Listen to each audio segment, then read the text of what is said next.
Alright, so today I'll be discussing my role as an essential worker during the pandemic and how this role inspired me as an artist to create this artwork.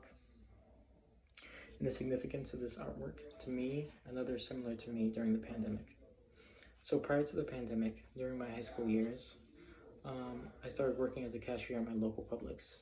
And I saw this as a good way to build upon my experience and my communication skills.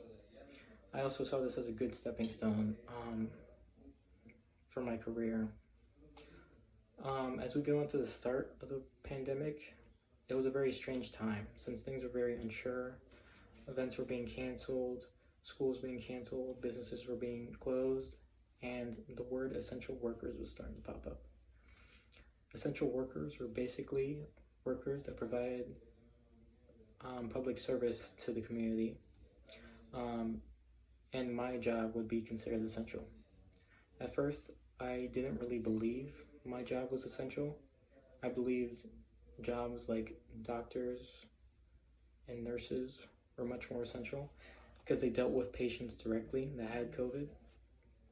And it took me a little while to realize that my job was also very, very important to the community as well, because we provided food to the people and a public service.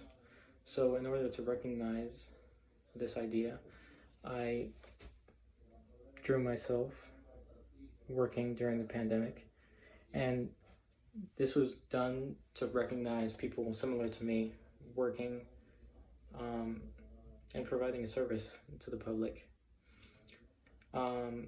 To conclude, I believe that in addition to doctors and nurses, there are many other important jobs out there that may not seem very important, but can be very essential to the society during events like this pandemic and many more events.